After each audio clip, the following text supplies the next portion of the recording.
दोस्तों मैं विज्ञान पे इम्पोर्टेंस जो बता रही हूँ आप लोगों को क्वेश्चन, थोड़ा-सा आप लोगों को ध्यान देना है, मेरी बात को सुनना है अच्छे से। अगर आप लोगों ने प्रिपेयर नहीं किया ये क्वेश्चन तो प्रिपेयर कर लीजिए, हो सकता है इससे क्वेश्चन आने की संभावना हो।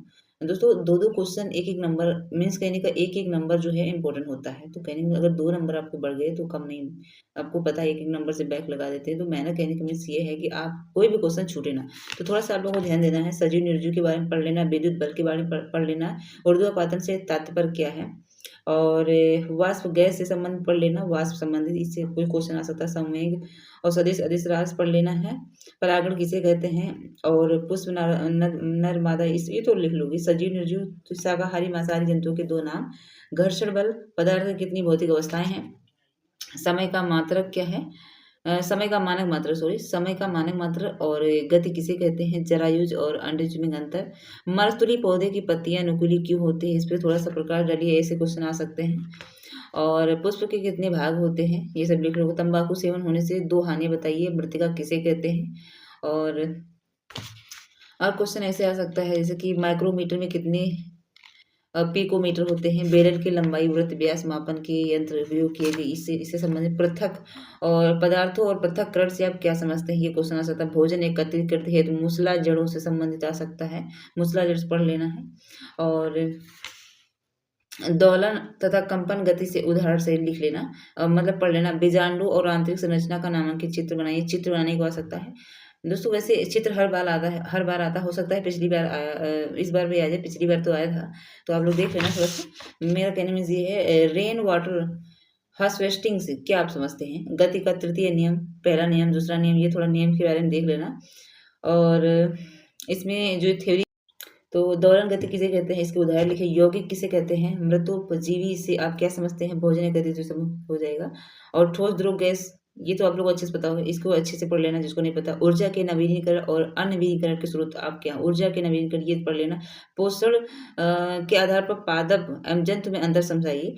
तो ये इस तरह के क्वेश्चन आप लोगों को बता रही हूँ, पढ़ लेना है। और इसके साथ साथ जितने ऑब्जेक्टिव क्वेश्चन हैं, जैसे मैं आप लोगों को बता दूं, घुलनशील ठोस पदार्थ को द्रव से पृथक करने की विधि, तो ये है वाष्पन।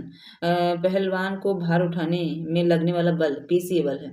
चने के बीज में 2 हल्के पीले रंग की संरचनाओं का नाम लिखिए, तो बीज पत्र। तो इस तरीके के आप लोग देख लेना, ऐसे इंपॉर्टेंस है।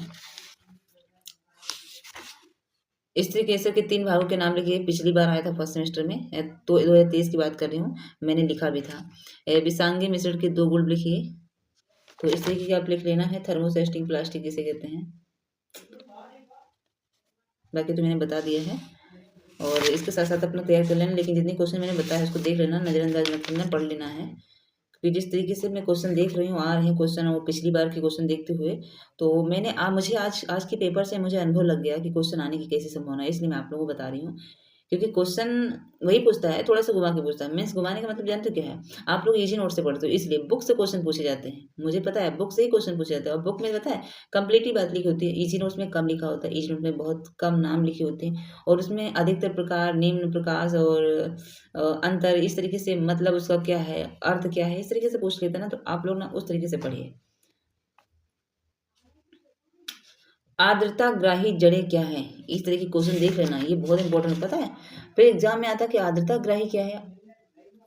साइंस में ज़्यादा डिफिकल्ट नहीं है, इतना छोटा सब्जेक्ट भी है, मीन्स कहने का इतना ज़्यादा नहीं पढ़ना होता है। आप लोग साइंस में नज़रअंदाज मत करना, इंपॉर्टेंट जितने भी लगे आपको लगे कि ये क्वेश्चन बनने की संभावना है।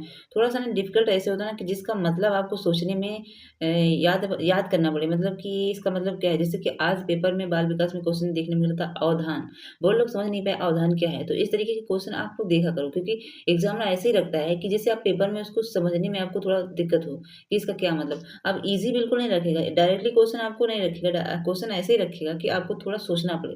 तो इस तरह के क्वेश्चन आप विज्ञान में ज़्यादा कुछ नहीं है, अच्छे से देख लेना, अच्छे से पढ़ लेना। Okay, bye.